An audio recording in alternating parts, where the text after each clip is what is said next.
రైతు రుణమాఫీ విషయంలో ప్రభుత్వం విడుదల చేసిన మార్గదర్శకాలు చూస్తూ ఉంటే రైతుల వలపోతల కంటే కూడా వడపోతలపైనే ప్రభుత్వం ఎక్కువ దృష్టి పెట్టిందని స్పష్టంగా అర్థమవుతా ఉంది. మొత్తంగా రైతు రుణమాఫీలో రైతుల సంఖ్యను తగ్గించడానికి, రుణమాఫీ డబ్బును తగ్గించడానికి రాష్ట్ర ప్రభుత్వం అనేక నిబంధనలు పెట్టి కోతలు పెట్టే ప్రయత్నం చేసింది. అంటే ఒక రకంగా చెప్పాలంటే మసిపూసి మారేడికాయ చేసినట్టున్నది.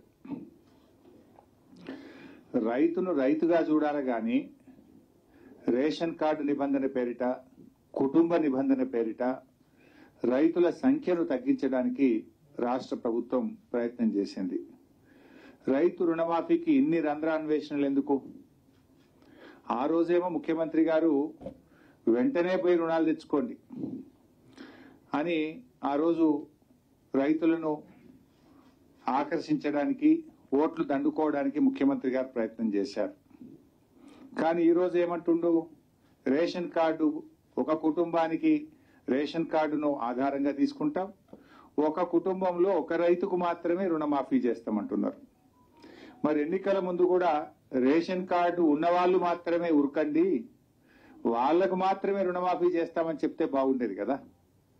ఆ రోజేమో ప్రతి రైతుకు అని మాట్లాడారు. 70 లక్షల మంది రైతులు అనే పదం వాడారు. ఆ వీడియో కూడా ఉంది, ఒకసారి చూస్తాం ఏం మాట్లాడారు. రుణమాఫీ అయిన వాళ్ళందరూ మళ్ళీ 2 లక్షల రుణం తెచ్చుకోరి, డిసెంబర్ 9 నాడు నేను మాఫీ చేస్తా. కాబట్టి రైతులందరికీ నేను విజ్ఞప్తి చేస్తున్నా, ఎమ్మడే పోయి బ్యాంకు పోయి లోన్లు తెచ్చుకోరి, వచ్చినెమ్మడే నేను రుణమాఫీ చేస్తా. ఎన్నికల ముందు మరి అదే చెప్తే అయిపో కదా, కుటుంబానికి ఒకరికే ఇస్తాం, రేషన్ కార్డు ఉన్నవాళ్లు మాత్రమే ఉరుకుండ్రి అని అంటే అయిపోయేది కదా. ఆ రోజేమో అందరిని ఉరుకుమన్నావు, ఇవాళేమో కొందరిని ఆగబడుతున్నావు. ఇది ఎక్కడి పద్ధతి అని మేము అడుగుతా ఉన్నాం. అంటే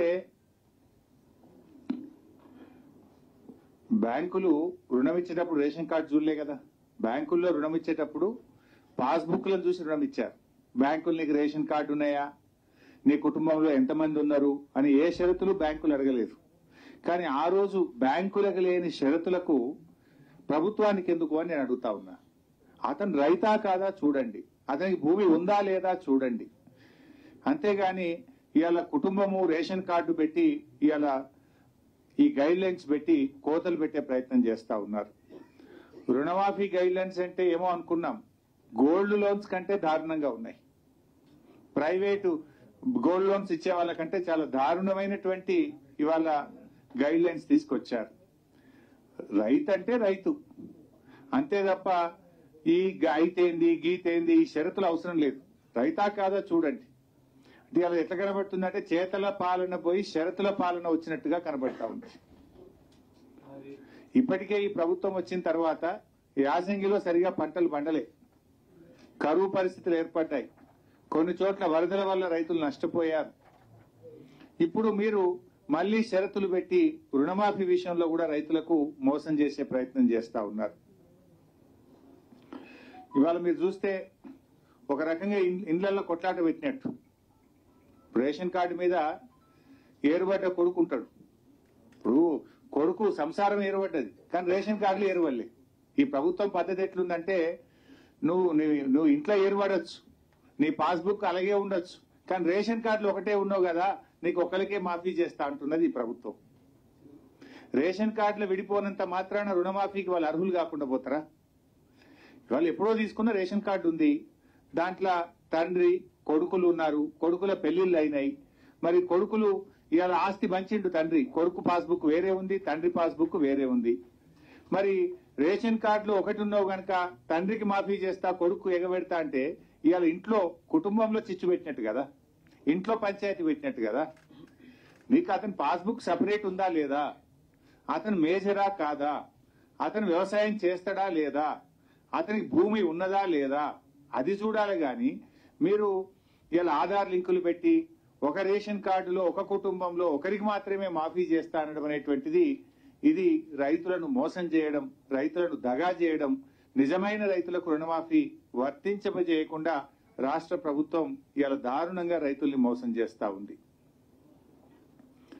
పాస్బుక్ సపరేట్ ఉందా లేదా చూడండి, కానీ రేషన్ కార్డ్ సపరేట్ ఉందా లేదా అని చూడాల్సిన అవసరం ఏంది?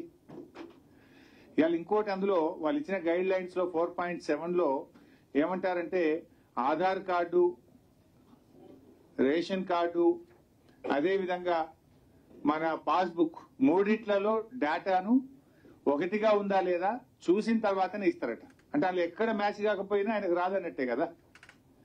ఇవాళ రాష్ట్రంలో మీరే ప్రజాపాలనలో దరఖాస్తులు తీసుకున్నారు, కొత్త రేషన్ కార్డులు ఇస్తామని దరఖాస్తులు తీసుకున్నారు. లక్షల మంది 7 నెలల కింద దరఖాస్తులు పెట్టినారు. 7 నెలల నుంచి మీ దగ్గర దరఖాస్తులు పెండింగ్ లో ఉన్నాయి. మరి ఆ కార్డులు ఇచ్చుంటే మరికొన్ని లక్షల మంది రైతులు ఇలా అర్హులు అయ్యేవాళ్ళు కదా. 7 నెలల కింద ప్రజాపాలనలో కొత్త రేషన్ కార్డులు ఇస్తామని దరఖాస్తులు తీసుకుంటారు. ఈ రోజు వరకు కార్డులు ఇవ్వకపోతే మరి ఈ రోజు నీకు కార్డు లేదు కనుక నీకు రైతు రుణమాఫీ జరగదు అంటే ఇది రైతుల్ని దగా చేయడం కాదా? రాష్ట్రంలో ఆధార్ కార్డు లేని రైతులు కూడా చాలా మంది ఉన్నారు. కొన్ని లక్షల మందికి ఇప్పటికీ ఆధార్ కార్డులు లేవు. ఆధార్ కార్డు లేదు కనుక నీకు రైతు రుణమాఫీ చెయ్యము అంటే ఇది సబబా అని మేము అడుగుతా ఉన్నాం. అంటే నీకు ఆధార్ కార్డు లేదు, నీకు రుణమాఫీ లేదు, నీకు రేషన్ కార్డు లేదు, నీకు రుణమాఫీ లేదు, నీకు రేషన్ కార్డు ఉంది కానీ తండ్రితో కలిసి ఉన్నావు కనుక నీ తండ్రికే ఇస్తాం, నీకు రుణమాఫీ లేదు.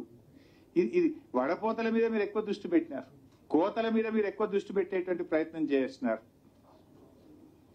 అప్పు ఇవ్వడానికి అవసరం లేని రేషన్ కార్డు అప్పు మాఫీ చేయడానికి మాత్రమే ఏం అవసరం?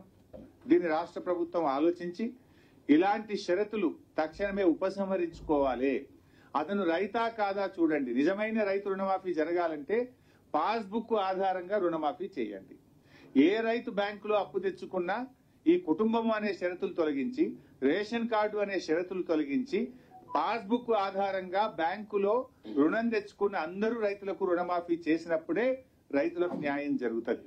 ఇలాంటి షరతులు ప్రభుత్వం పెట్టడం ఇది తీవ్రంగా అన్యాయం. గతంలో బీఆర్ఎస్ పార్టీ రుణమాఫీ చేసిన నాడు మేము ఇలాంటి షరతులు పెట్టలేదు. కుటుంబము అనేటువంటి షరతు మేము పెట్టలేదు. రేషన్ కార్డు అనే షరతులు మా ప్రభుత్వం పెట్టలేదు. ఎవరు రుణం తెచ్చుకున్నా కూడా వారికి రైతును రైతుగా చూశాం. బ్యాంకులో అప్పు తెచ్చుకుంటే ఇచ్చిన మాట ప్రకారంగా ₹1,00,000 రుణమాఫీ బీఆర్ఎస్ ప్రభుత్వం చేసింది. రెండవది పీఎం కిసాన్ డేటాను కూడా మేము అమలు చేస్తాం అని చెప్పి ఈ నిబంధనలో చాలా స్పష్టంగా చెప్పారు.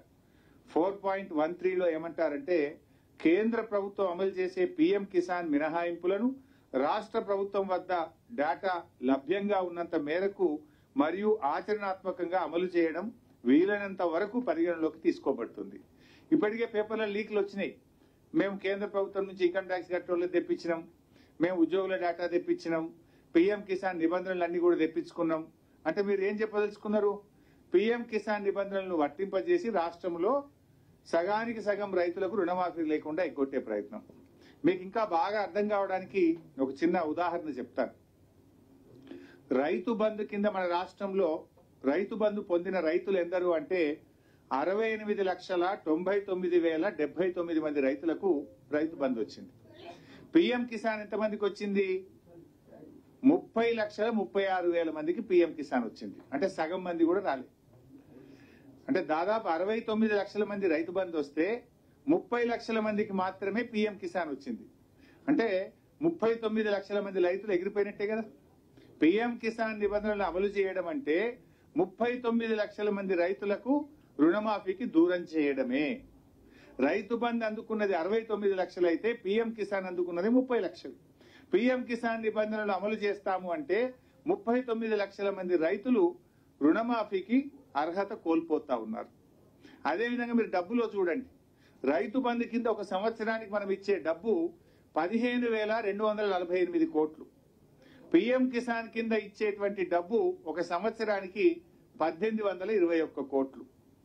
ఎక్కడ 15,248 కోట్లు, ఎక్కడ 1,821 కోట్లు?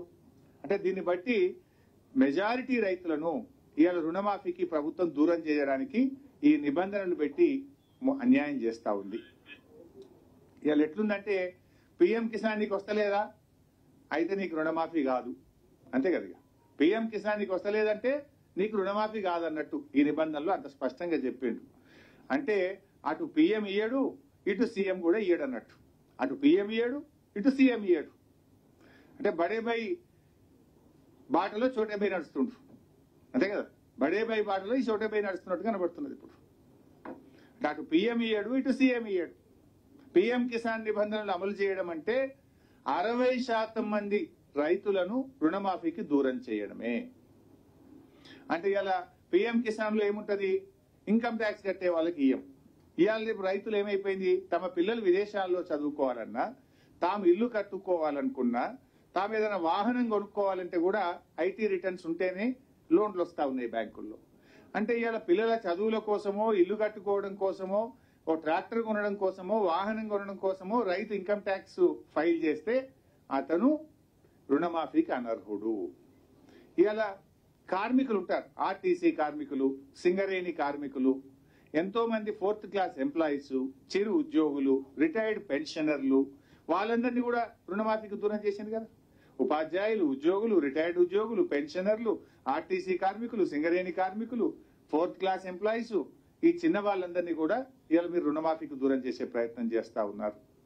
అంటే గతంలో మా ప్రభుత్వం ఉండే, మేము రుణమాఫీ చేసినప్పుడు ఈ పిఎం కిసాన్ నిబంధనలు పెట్టలేదు, ఇలాంటి కోతలు మేము ఆలోచించలేదు. ఆ రోజు ఆయన రైతా కాదా, బ్యాంకులో క్రాప్ లోన్ తీసుకున్నాడా లేదా, పాస్బుక్ ఉందా లేదా, ఉంటే రుణమాఫీ చేయమన్నా. కానీ మీరు ఒకటి కుటుంబం నిబంధన అయితే ఒకరికే రేషన్ కార్డు, లేకపోతే నీకు రాదు. పిఎం కిసాన్ నిబంధన, నీకు పిఎం కిసాన్ డబ్బులు వస్తలేవా, నీకు రుణమాఫీ రాదు. ఈ రకంగా మీరు కోతలు పెడతా ఉన్నారు. అంటే రైతుల సంఖ్యను గణనీయంగా తగ్గిస్తున్నటువంటి పరిస్థితి ఉంది. ఇకపోతే 2 లక్షలకు పైగా అప్పు ఉన్నటువంటి రైతులు ఆ అప్పును వాళ్ళు కట్టిన తర్వాతనే రుణమాఫీ చేస్తారట. ఇది ఎక్కడదండి, నాకు అర్థం కాదు. సపోజ్ ఒక రైతు 3 లక్షల రూపాయలు అప్పు ఉంది, ఏమంటుంది ప్రభుత్వం, నువ్వు ఆ 1 లక్ష తెచ్చి కట్టినాక నీకు 2 లక్షల రూపాయలు బ్యాంకులు వేస్తాము అంటున్నారు. అంటే ఇలా నీ అప్పు మాఫీ కావడం కోసం బయట 3 రూపాయలకు మళ్ళీ అప్పు తేవాలి. బ్యాంకా ఎట్లా ఇయ్యదు, బ్యాంకులో ఆల్రెడీ అప్పు ఉన్నది. ఈ 1 లక్ష రూపాయలు వడ్డీ వ్యాపారుల దగ్గర పోయి 2 రూపాయల మిత్తికో, 3 రూపాయల మిత్తికో, 4 రూపాయల మిత్తికో ఇవాళ ఈ అప్పు కట్టడం కోసం రైతు కొత్త అప్పు తెచ్చుకోమన్నట్టుగా ఉన్నది ఈ ప్రభుత్వ తీరు. ఇవాళంటే ఇంకోటి కూడా ఉంది, ఇలా ఆయనకు అప్పు ఉట్టాలి ఎప్పుడు, ఆయన అప్పు కట్టాలి ఎప్పుడు, నువ్వు మాఫీ చేయాలి ఎప్పుడు అంటే ఆలస్యం అవుతుంది. రుణమాఫీ ఆలస్యం కూడా జరుగుతుంది. ఇలాంటి షరతులు అవసరం లేదు. మీరు 2 లక్షల రూపాయలు రుణమాఫీ చేస్తామన్నారు. అతని అప్పు 3 లక్షలు ఉందా, 4 లక్షలు ఉందా, 2.5 లక్షలు ఉందా, మీకు అనవసరం. మీరు నేరుగా 2 లక్షల రూపాయలు రైతు ఖాతాలో జమ చేయండి, ఇచ్చిన మాట ప్రకారంగా 2 లక్షలు రుణమాఫీ చేయండి. కానీ నువ్వు అప్పు చెల్లించిన తర్వాతనే మేము ఈ 2 లక్షలు చెల్లిస్తాము అంటే ఇది రైతులకు మోసం చేయడం, రైతులకు ఆలస్యం చేయడం. ఆలస్యం అయితే ఏమైతుంది, సపోజ్ ఆయన 1 లక్ష రూపాయల అప్పు అదనంగా ఉంది, అది కట్టాలి. ఆ అప్పు కోసం ఆయన తిరిగి 2 నెలల్లో 3 నెలల్లో ఆ 1 లక్ష రూపాయలు తెచ్చి బ్యాంకులో కట్టాలంటే ఈ 3 నెలల్లోపు అతని వడ్డీ పెరిగిపోదా, అతని మీద మళ్ళీ మిత్తి భారం పడదా? నువ్వు ఇచ్చే 2 లక్షలు ఇచ్చేస్తే అట్లీస్ట్ అతని వడ్డీ భారం అన్న తగ్గిపోయేటువంటి అవకాశం ఉంటుంది. అంటే ఒక రకంగా ఇది ప్రభుత్వం రైతు రుణమాఫీని ఆలస్యం చేసేటువంటి ప్రయత్నం, రైతులను తిరిగి అప్పుల పాలు చేసే ప్రయత్నం. ఇవాళ నీ 2 లక్షల మాఫీ అయితే అతనికి మళ్ళీ క్రాప్ లోన్కి ఎలిజిబిలిటీ వస్తుంది. కానీ నువ్వు ఆ 2 లక్షల పైన ఉన్న అప్పులు కట్టాలంటే వడ్డీ వ్యాపారులను ఆశ్రయించి తిరిగి అప్పుల ఊబిలోకి రైతును నెట్టినటువంటిదే తప్ప ఇందులో రైతులకు మేలు జరగదు. ఇంకోటి ఏంటంటే బ్యాళ్లకి ఈ ప్రభుత్వం వచ్చిన తర్వాత కరువు పరిస్థితులు, మన నల్గొండ, మహబూబ్ నగర్, ఖమ్మం జిల్లాలో కృష్ణా నదిలో నీళ్లు లేక పంటలు లేవు, పోయిన సంవత్సరం పంటలు లేవు. అదేవిధంగా ఉత్తర తెలంగాణలో అకాల వర్షాల వల్ల ఉన్న పంటలన్నీ పోయినాయి. రైతులకు మీరు ఇచ్చేటువంటి ఇన్పుట్ సబ్సిడీ ఇవ్వలేదు ఇప్పటిదాకా, మీరు రైతు భరోసా డబ్బులు ఇవ్వకపోతే, పైగా ఇప్పుడు నువ్వు ఈ అప్పు నువ్వు కట్టినాకనే 2 లక్షలు ఇస్తాము అంటే ఇది రైతులకు తీవ్రమైనటువంటి అన్యాయం చేయడం, ఆలస్యం చేయడం, వడ్డీ పెరిగి రైతుల మీద భారం వేయడం తప్ప ఇంకోటి కాదు. ఇటువంటి నిబంధనలన్నీ తొలగించి నేరుగా రైతు ఖాతాలో అతని అప్పు ఎంతనే ఉండని మీరు ఇచ్చిన మాట ప్రకారంగా 2 లక్షల రుణమాఫీ చేయాలని, ఇందులో పెట్టిన 4.11 షరతును తొలగించాలని చెప్పి బీఆర్ఎస్ పార్టీ డిమాండ్ చేస్తా ఉంది. తర్వాత ఇంకో మాట అన్నారు అందులో, ఈ పథకం అంటే 3.2 ఇందులో చూస్తే నిబంధన 3.2లో ఈ పథకం స్వల్పకాలిక పంట రుణాలకు వర్తిస్తుంది. స్వల్పకాలిక పంట రుణాలు, ఉదాహరణకు పండ్ల తోటలు ఉంటాయి, మామిడి తోట, బత్తాయి తోట, నిమ్మ తోట, అది స్వల్పకాలికం కాదు కదా, 4 ఏళ్లకు పంట వస్తుంది. 4 ఏళ్ల తర్వాత నీకు క్రాప్ వస్తుంది. మరి నువ్వు బత్తాయి తోట పెట్టినావు, నీకు రుణమాఫీ లేదు. నువ్వు మామిడి తోట పెట్టినావు, నీకు రుణమాఫీ లేదు. నువ్వు ఆయిల్ పామ్ పెట్టినావు, నీకు రుణమాఫీ లేదు. నువ్వు యూకలిప్టస్ పెట్టినావు, నీకు రుణమాఫీ లేదు. నువ్వు జామ్ ఆయిల్ పెట్టినావు, నీకు రుణమాఫీ లేదు. అంటే ఇక ఈ రైతే కదా, రైతు ఏ రకమైన పంట పెట్టిండు అనేది ముఖ్యం కాదు. నువ్వు స్వల్పకాలిక పంట రుణాలకే వర్తిస్తుంది అంటే రాష్ట్రంలో నాకు తెలిసి దాదాపుగా రమారమి హార్టికల్చర్ కింద దీర్ఘకాలిక పంటల కింద 8-10 లక్షల ఎకరాల్లో పంట సాగుతుంది. అంటే 8-10 లక్షల మందిని నువ్వు ఎగరగొట్టినట్టే కదా. పిఎం కిసాన్ కింద కొందరిని ఎగరగొడతావు, కుటుంబం కింద కొందరిని ఎగరగొడతావు, పండ్ల తోటలు పెడితే కొందరిని ఎగరగొడతావు, ఆధార్ కార్డు లేదని కొందరిని ఎగరగొడతావు, రేషన్ కార్డు లేదని కొందరిని ఎగరగొడతావు. ఇది ఎక్కడి న్యాయం అని నేను అడుగుతా ఉన్నా. అంటే కోతలు తప్ప నిజంగా రైతుకి ఇచ్చే ఉద్దేశం మీలో మాకు కనబట్టలేదు. ఇకపోతే రీషెడ్యూల్ చేసుకున్న రైతులకు రుణం వర్తించది అంటాడు. అసలు రీషెడ్యూల్ ఎప్పుడు చేస్తారు, ఎందుకు చేస్తారు రీషెడ్యూల్? తీవ్రమైనటువంటి కరువు పరిస్థితులు ఉన్నప్పుడు, రైతు డిస్ట్రెస్ లో ఉన్నప్పుడు, వరదలు వచ్చి పంట పొలాలన్నీ కొట్టుకుపోయి ఇసుక మేట వేసినప్పుడు, రైతు అప్పు కట్టలేని పరిస్థితుల్లో ఉన్నాడు, రైతు తీవ్రమైనటువంటి కష్టాల్లో ఉన్నాడు, రైతు ఇబ్బందుల్లో ఉన్నప్పుడు ఈ రుణాలు రీషెడ్యూల్ చేయడం జరుగుతుంది. అసలు నిజానికి వాళ్ళు ఇంకా ఎక్కువ కష్టాల్లో ఉన్నటువంటి వాళ్ళు ఇంకా ఎక్కువ ఇబ్బందుల్లో ఉన్నటువంటి వాళ్ళకు రుణమాఫీ లేదనడం ఏంటంటే నాకు అర్థం కాదు. ఇది ఎక్కడి పద్ధతి అండి? అయినా రీషెడ్యూల్ చేయమని రైతు దరఖాస్తు పెట్టిండా? మీరు చేసింది, బ్యాంకులు చేసినాయి, ప్రభుత్వం రీషెడ్యూల్ చేసింది. మీరు చేసిన రీషెడ్యూల్ కు రైతుకు ఎందుకు శిక్ష అని నేను అడుగుతా ఉన్నా. రీషెడ్యూల్ చేయమని రైతుకి ఇతనికి దరఖాస్తు పెట్టిండా? రైతు క్రాప్ లోన్ తెచ్చుకున్నాడు. ఆ రైతుకు వచ్చిన కష్టాన్ని చూసి, కరువు పరిస్థితులను చూసి, అకాల వర్షాలను చూసి మీరు రీషెడ్యూల్ చేసినారు. మీరు రీషెడ్యూల్ చేస్తే శిక్ష రైతుకు ఎందుకు? అసలు ఇది ఎవరైనా పెడతారా? అసలు అందరికంటే మోస్ట్ డిజర్వింగ్ రీషెడ్యూల్ చేసుకున్నటువంటి రైతులు, కష్టాల్లో ఉన్నటువంటిది అతను, నష్టపోయినటువంటి వ్యక్తి అతను. ఆ రైతుకు రుణమాఫీ చేయడం అని చెప్పడం అంటే ఇది ఒక రకంగా రైతులకు తీవ్రమైన అన్యాయం చేయడం, రైతుల సంఖ్యను తగ్గించడానికి, రుణమాఫీ డబ్బును తగ్గించడానికి ప్రభుత్వం చేసిన కుట్రగా మేము చూస్తా ఉన్నాం. ఇంకో మాట అన్నారు, ఎవరైనా రైతు బుద్ధిమంతుడు, ఆయన సకాలంలో తీసుకున్న అప్పు కట్టిండి అనుకో, ఆయనకు రుణమాఫీ ఇయ్యమంటున్నారు. కొంతమంది ఏమైందంటే పిల్లలు అమెరికా పోవాలి, బ్యాంకులో లోన్ కావాలని వెళ్తే బ్యాంక్ ఏమంటాడు, నువ్వు 50,000 క్రాప్ లోన్ తీసుకున్నావు, ఆ 50,000 కట్టనే నీ కొత్త బ్యాంక్ లోన్ ఇస్తా, నువ్వు నీ డ్యూ ఉన్నది, నీ లోన్ బ్యాంక్ లో డ్యూ ఉండగా కొత్త లోన్ ఇవ్వను అంటాడు. పాపం ఆ రైతు ఆ డ్యూ కట్టేసింది 50,000, ఇవాళ ఆయనకు రుణమాఫీ రాదంటే ఎట్లా? ఇల్లు కట్టుకోవాల్సి ఉంటది, లేదా ఒక ఆసుపత్రి ఏదైనా అత్యవసరం పడి దవాఖానకు ట్రీట్మెంట్ కోసం డబ్బులు అవసరం ఉంటాయి. బ్యాంకులో ఆయన అప్పు తీసుకోవాలంటే పాత అప్పు క్రాప్ లోన్ తక్కువ ఉంటుంది, 40,000 50,000 కట్టేసి, 1,00,000 కట్టేసి ఆయన కొత్తగా అప్పు తెచ్చుకుంటే నువ్వు ఆల్రెడీ క్రాప్ లోన్ కట్టేసినావు కదా, నీకు రుణమాఫీ వర్తించదంటే ఎట్లా? ఇది కూడా ఆలోచించి, ఇది ఎందుకంటే రైతును పాపం సానుభూతితో చూడాలి. రైతులు ఆయన ఈ పీరియడ్, మీరు అన్న పీరియడ్ లో కట్టి ఉన్నా కూడా క్రాప్ లోన్లు ఇచ్చిన మాట ప్రకారంగా రుణమాఫీ చేయాలని చెప్పి కూడా మేము కోరుతా ఉన్నాం. ఇంకో మాట ఏమన్నారు, జేఎల్జీ, ఎస్హెచ్జి, ఎఫ్పిఓ కౌలుదారులకు రుణమాఫీ వర్తించదు అన్నారు. Joint liability group, self help group, farmer producer organization, ఇవి నిజానికి వీళ్ళని బాగా ఎంకరేజ్ చేయాలి. ఇందులో ఎవరుంటారు ఎక్కువ? ఇందులో ఉండేటువంటి 4 గ్రూపుల్లో దళిత రైతులు, గిరిజన రైతులు, బలహీన వర్గానికి చెందినటువంటి రైతులు, చిన్న చిన్న కమతాలు ఉన్నటువంటి రైతులు ఇందులో ఉంటారు. వాళ్ళు ఏం చేస్తారు, అందరూ ఒక గ్రూప్ గా ఏర్పడి వాళ్ళు పంట పండిస్తారు.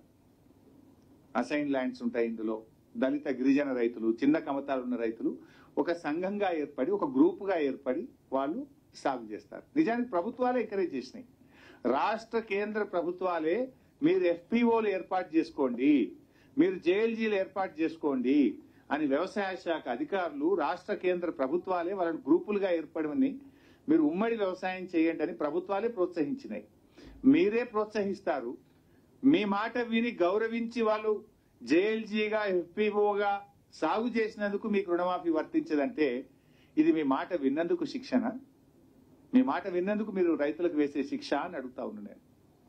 అందులో ఉన్నది దళిత వర్గాలు, గిరిజన వర్గాలు, బలహీన వర్గాల రైతుల పట్ల మీకుండే ప్రేమ, ఇది సరి అయిందా అని నేను అడుగుతా ఉన్నా. ఈ నిబంధనను తక్షణమే ఉపసంహరించుకొని వారందరికీ కూడా రుణమాఫీ వర్తింపజేయాలని బీఆర్ఎస్ పార్టీ డిమాండ్ చేస్తా ఉంది. Let me complete. అరే ఏమంటుందా ఉందా ఇలా? మా సునీతమ్మ గారు అంటున్నారు ఉపాధి హామీ కార్డు ఉంటే కూడా ఇవ్వమంటున్నారట. కార్డు లేకపోతే ఇయ్యరా? ఇంకో పాయింట్, ఎప్పుడైనా కట్ ఆఫ్ డేట్ ఉంటుంది లోన్ వేవర్. మేము 2014లో మా ప్రభుత్వం వచ్చినప్పుడు మా ప్రభుత్వం అధికారంలో వచ్చిన తేదీ నాటికి ఎంతమందికి అయితే రుణాలు ఉన్నాయో వారందరికీ ₹1,00,000 మాఫీ చేస్తాము అన్నాం. అంతే తప్ప గత ప్రభుత్వం ఇమేం చెయ్యము, అంతకు ముందు ఇమేం చెయ్యము అని ఎప్పుడు కూడా అనలేదు. స్టార్టింగ్ డేట్ ఉండదు, ఎండింగ్ డేట్ మాత్రమే ఉంటది. కానీ వీళ్ళు ఏం చేసిందంటే డిసెంబర్ 2018 అంటే 12 డిసెంబర్ 2018 కంటే ముందు తీసుకున్న రుణాలకు మాఫీ ఉండదు అంటున్నారు. ఇట్లా మీరు అప్పుడు చెప్పిందా? ఎన్నికల మేనిఫెస్టోలో ఏం చెప్పిండ్రు? రైతులందరికీ 2 లక్షల రుణమాఫీ చేస్తామన్నారు. రాష్ట్రంలో 2 లక్షల రూపాయల వరకు రైతులందరికీ రుణమాఫీ చేస్తామన్నారు. కానీ ఇప్పుడు ఏమంటున్నారు? 12 డిసెంబర్ 2018 కంటే ముందు తీసుకున్న రుణాలకు వర్తించదు అంటే ఇవాళ కొంతమంది రైతులకు కోత పెట్టడమే కదా ఇది. అప్పుడు ఆ రోజు మేము ₹1,00,000 మాఫీ చేసినాం. ఎవరైనా 1,00,000కి పైగా తీసుకున్న వాళ్ళు ఉంటే వాళ్ళకి మాఫీ జరగద్దా? ఆ రోజు మేము ₹1,00,000 వరకు ఉన్న రుణాలన్నీ మాఫీ చేశాం. మరి 2018 డిసెంబర్ కంటే ముందున్న వాళ్ళకు రుణమాఫీ వర్తించదు అనే నిబంధన కొంతమంది రైతులకు ఇది తీవ్రమైన అన్యాయం జరుగుతుంది. ఇది కోతలు పెట్టే కార్యక్రమం తప్ప మానవత దృక్పథంతో రైతులందరికీ సాయం చేసేటువంటిది కాదు అని చెప్పి దీన్ని కూడా ఉపసంహరించుకోవాలి. మీరు పెట్టిన కట్ ఆఫ్ డేట్ మీ ప్రభుత్వం అధికారంలో వచ్చిన నాటికి పెట్టండి, కానీ ముందు డేట్ పెట్టడం అనేది ఎక్కడ కూడా ఈ రుణమాఫీలో ఇట్లాంటిది గతంలో లేదు. ఇది మీరు కొంతమంది రైతులు ఇబ్బంది పెట్టేటువంటి ప్రయత్నం చేశారు. తర్వాత ఇంకోటి ఏమన్నారంటే అసలు వడ్డీ కలిపి ₹2 లక్షల మాఫీ చేస్తామని చెప్పింది ప్రభుత్వం. కానీ మీరు ఇచ్చిన డేట్ ఏంది? డిసెంబర్ 9, 2023 నాడు మొదటి సంతకం పెట్టి రుణమాఫీ చేస్తామన్నారు. ఇప్పుడు మనం ఉన్నది జూలై నెలలో ఉన్నాం. మీ మొత్తం మాఫీ ఎవరికి ఎప్పుడు వస్తుందో తెలియదు. నువ్వు డిసెంబర్ 9 నాడే చేస్తే డిసెంబర్ 9 నుంచి జూలై వరకు వడ్డీ భారం రైతు మీద పడేది కాదు కదా. ఈ 8 నెలల కాలానికి వడ్డీ భారం రైతు ఎందుకు భరించాలి? మీరు ఇచ్చిన మాట తప్పుతున్నారు కదా. అందువల్ల మేము ప్రభుత్వంతో కోరేది డిసెంబర్ 9, 2023 ప్రామాణికంగా తీసుకొని మీరు ఏ మేనిఫెస్టోలో అయితే పెట్టారో, ఏ బాండ్ పేపర్ మీద అయితే మీరు రాసిచ్చారో దానికి మీరు కట్టుబడి ఈ రుణమాఫీ చేయాలి. ఆ డిసెంబర్ 9, 2023 తర్వాత ఉన్న వడ్డీ కూడా రాష్ట్ర ప్రభుత్వమే భరించాలని చెప్పి బీఆర్ఎస్ పార్టీ డిమాండ్ చేస్తుంది. డిసెంబర్ 9, 2023 నాటికి అసలు వడ్డీ కలిపి 2 లక్షలు. ఆ డిసెంబర్ 9 నుంచి ఏ రోజు వరకు అయితే రుణమాఫీ ఆలస్యం అవుతుందో ఆ రోజు వరకు అయ్యే వడ్డీ కూడా రాష్ట్ర ప్రభుత్వమే భరించాలి. అది మీరు రైతులకు ఇచ్చిన మాట, అది మీరు ప్రభుత్వంగా ఎన్నికల ముందు ప్రజలకు ఇచ్చిన మాట. దాన్ని నిలుపుకోవాలి, మాట మీద నిలబడాలని చెప్పి బీఆర్ఎస్ పార్టీ డిమాండ్ చేస్తుంది. ఇకపోతే రైతుల పట్ల ఇందులో 4.13 ఇలా కొంత బాధ కలిగేది ఏంటంటే రైతులను అవమానపరిచే విధంగా పెట్టారు. రైతు యొక్క బాధ్యతలు అని చెప్పి ఇందులో ఒక పాయింట్ రాశారు. ఏమంటారు? మీరు ఒకవేళ తప్పుడు సమాచారం ఇచ్చినట్టయితే రికవరీ చేయడానికి చట్ట ప్రకారంగా వ్యవసాయ సంచాలకులకు అధికారం ఉంది. అంటే రైతుల్ని బెదిరించే ప్రయత్నం చేస్తున్నారు. రైతులు ఎప్పుడు తప్పు చెప్పరు. రైతులు తప్పు చెప్తారా? రైతుకు అందరికంటే ఆత్మగౌరవ విలువలు ఎక్కువ. భూమిని నమ్ముకుంటాడు తప్ప ఆ రైతు ఎప్పుడు కూడా ఆత్మగౌరవాన్ని తాకట్టు పెట్టుకోడు. రైతుకు మీరు ఇచ్చేదేదో గౌరవంగా ఇవ్వాలి, కానీ రైతును భయపెట్టొద్దు, రైతును అవమానపరచొద్దు. ఇటువంటి పదాలు వాడడం తీవ్రమైన అభ్యంతరకరాన్ని బీఆర్ఎస్ పార్టీ తెలియజేస్తా ఉంది. అంటే మీ అన్ని ఇట్లే ఉన్నాయి. ఇలా ముఖ్యమంత్రి గారి గతంలో ఒకసారి మాట్లాడుతూ ఏమన్నారంటే రేషన్ కార్డు మేము ప్రామాణికంగా తీసుకోవడం లేదు అన్నారు. ఇది ఎన్ని రోజులు 5 రోజుల క్రితమే ముఖ్యమంత్రి గారి మాట. అది కూడా ఒకసారి మీరు చూడండి, ఎట్లా మాట తప్పుతారో కూడా తెలుస్తుంది. రైతు రుణమాఫీపై కీలక వ్యాఖ్యలు చేశారు సీఎం రేవంత్ రెడ్డి. రుణమాఫీకి సంబంధించి 4 రోజుల్లోనే మార్గదర్శకాలు విడుదల చేస్తామని స్పష్టం చేశారు. రుణమాఫీ పొందడానికి రేషన్ కార్డు ప్రామాణికం కాదని స్పష్టం చేశారు. 2 లక్షల వరకు మాత్రమే రుణమాఫీ చేస్తామని వెల్లడించారు సీఎం రేవంత్ రెడ్డి. మీడియాతో చిట్ చాట్ లో ఈ వ్యాఖ్యలు చేశారు. సో ఇంత స్పష్టంగా రేషన్ కార్డు మేము పరిగణలోకి తీసుకోము, రేషన్ కార్డు ప్రామాణికం కాదని 4 రోజుల కింద చెప్పిండు. 4 రోజుల తర్వాత గైడ్ లైన్స్ లో రేషన్ కార్డే ప్రామాణికం అని వచ్చింది. అంటే వీళ్ళన్ని మాటలకు చేతలకు పొంతన లేదు. ఎన్నికల ముందు పరిగెత్తండి అన్నారు, ఆ రోజు రేషన్ కార్డు ఉన్నోళ్లే పరిగెత్తండి అంటే అయిపోవు కదా, అప్పుడే అందరినీ పరిగెత్తమన్నాడు. ఇప్పుడు మాత్రం కొందరికే ఇస్తా అంటుండ్రు. అదే వడ్ల విషయంలో అంతే చేసింది కదా.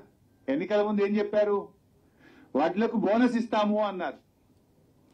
ఎన్ని వడ్లు పండినా ప్రతి రైతుకు ప్రతి క్వింటాల్కు 500 రూపాయలు బోనస్ ఇస్తామన్నారు. ఇప్పుడు ఏమంటుండ్రు, సన్నాలకు మాత్రమే బోనస్ అని సన్నాయి రాగాలు తీస్తున్నారు. ఈ రాష్ట్రంలో పండే సన్నాలు 10%, దొడ్డు రకం 90%. అంటే 90% రైతులకేమో పంగనామాలు పెట్టిండ్రు, 10% రైతులకు మాత్రమే ఇస్తామంటున్నారు. అయితే ఆ 10% కూడా ఏంది, ఆ రైతులు ఇంటి మందం తిండి గింజలు తీసుకుంటారు. ఆ 10% మార్కెట్లో అమ్మరు. చాలా వరకు రైతులు తమ ఇంటి కోసం తమ ఆహారం కోసం వేసుకునేటువంటిది. అంటే ఒక రకంగా వడ్లకు బోనస్ కూడా ఈ ప్రభుత్వం ఎగబెట్టింది. వడ్లకు బోనస్ విషయంలో రైతులకు దగా, రైతు రుణమాఫీ విషయంలో ఇవాళ లక్షల మంది రైతులను వివిధ నిబంధనల పేరు మీద ఇవాళ దగా చేస్తున్నారు, కోతలు పెడుతున్నది ఈ ప్రభుత్వం. ఇవాళ మనం అప్పుడప్పుడు కొన్ని హైదరాబాద్ లో సిటీలో హ్యాబిట్స్ కు అటు పోతుంటే 1+1 అంటారు, ఒకటి కొంటే ఒకటి ఫ్రీ. 1+2 ఒకటి కొంటే 2 ఫ్రీ అంటారు. అయితే దాంట్లో కింద ఏముంటదంటే చిన్న ఒక స్టార్ పెట్టి కండిషన్స్ అప్లై అని ఉంటది, చూస్తాం కదా. కండిషన్స్ అప్లై అని మాత్రం చిన్నగా ఉంటది ఎక్కడో. అది ఇవాళ రేవంత్ రెడ్డి ప్రభుత్వం తీరు కూడా గట్లే ఉంది. అప్పుడేమో 2 లక్షల మాఫీ ఉరుకుండ్రి తెచ్చుకోండి అని గొంతు పెద్దగా చేసుకొని చెప్పారు. ఇప్పుడు మాత్రం కండిషన్స్ అప్లై అని మెల్లగా 6 పేజీల నిబంధనలను ఈ రోజు మళ్ళీ కండిషన్స్ అన్ని ముంగట పెడుతున్నారు. ఇది ఏదో ఆ వ్యాపారంలో చేసినట్టుగా ఇలా రైతుల పట్ల ఈ ప్రభుత్వ వ్యవహార తీరు గట్ల కనపడతా ఉంది. అదే బీఆర్ఎస్ ప్రభుత్వం మేము ఆ రోజు రేషన్ కార్డు పెట్టలే. మొదటి విడతలో 35,31,000 మంది రైతులకు 16,144 కోట్లు మాఫీ చేశాం. రెండవ విడతలో 22,98,000 మంది రైతులకు 13,000 కోట్లు మాఫీ చేశాం. 2 విడతలు కలిపి 29,144 కోట్లు మేము రైతు రుణమాఫీ కింద రాష్ట్రంలో రైతులకు చెల్లించాం. కానీ మీరేమన్నారు, మేము తక్కువ చేసినామని, రెండవ విడతలో పూర్తిగా ఇవ్వలేదని, మేము 2 లక్షలు ఏకకాలంలో చేస్తామని, నిబంధనలు లేవని, ప్రతి రైతుకు మేలు చేస్తామని. ఇవాళ మీరు పీఎం కిసాన్ నిబంధనలు, రేషన్ కార్డు నిబంధనలు, కుటుంబం యొక్క నిబంధనలు, రీషెడ్యూల్ పేరు మీద నిబంధనలు, ఆధార్ కార్డు పేరు మీద నిబంధనలు, స్వల్పకాలిక పట్టణాల పేరు మీద నిబంధనలు, ఇన్ని నిబంధనలు పెట్టి ఇలా రైతులకు రుణమాఫీ ఎగ్గొట్టే ప్రయత్నం ప్రభుత్వం చేస్తా ఉంది. ప్రజలు గమనిస్తా ఉన్నారు. సో ఇప్పటికైనా నేను ప్రభుత్వాన్ని కోరేది ఒక్కటే, ఈ నిబంధనలు సరళించండి, వీటిని వెంటనే రద్దు చేయండి. మీరు కేవలం రైతుకు పాస్బుక్ ఉందా లేదా, బ్యాంకుల క్రాప్ లోన్ తెచ్చుకున్నా లేదా, పాస్బుక్ ను ఆధారంగా చేసుకొని క్రాప్ లోన్ తీసుకున్న రైతులందరికీ ఇచ్చిన మాట ప్రకారంగా రుణమాఫీ చేయాలని, డిసెంబర్ 9, 2023కు తేదీ తర్వాత అయ్యే వడ్డీని కూడా రాష్ట్ర ప్రభుత్వమే చెల్లించాలని బీఆర్ఎస్ పార్టీ డిమాండ్ చేస్తుంది.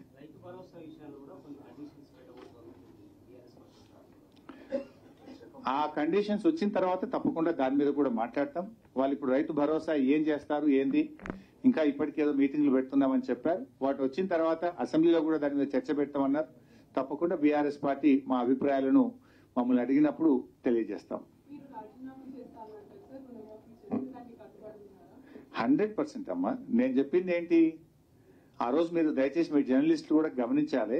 సంగారెడ్డిలో నేను ప్రెస్ మీట్ పెట్టినా, I will send you the video byte also. నేను కేటగారికల్ గా చెప్పాను, స్పష్టంగా చెప్పాను, రాష్ట్ర ప్రభుత్వం బాండ్ పేపర్ మీద రాసిచ్చిన 6 గ్యారంటీలు, 13 హామీలు, 100 రోజుల్లో చేస్తామని చెప్పిన 13 హామీలను, రుణమాఫీని 15 ఆగస్టులోగా చేస్తే నేను రాజీనామా చేస్తానని చెప్పాను. ఈ రోజు కూడా దానికి కట్టుబడి ఉంటాను. నేను ఆ రోజు ఇంకా స్పష్టంగా చెప్పాను, అవ్వా తాతలకు 4,000 పెన్షన్ వస్తే నాకు ఆనందం తప్ప నేను ఒక్కరిని ఎమ్మెల్యే పదవిలో ఉండడం నాకు ఆనందం కాదు. అక్కా చెల్లెళ్లకు మరి 2,500 రూపాయలు వస్తే నాకు ఆనందం, వాళ్ళ పెదవుల మీద ఉండే చిరునవ్వులో నాకు సంతోషం ఉంటుంది తప్ప నాకు ఎమ్మెల్యే పదవి అంత ముఖ్యం కాదు. ఇవాళ ప్రతి పేదవాడికి ఇల్లు ఇస్తామన్నారు 5 లక్షల రూపాయలతోని.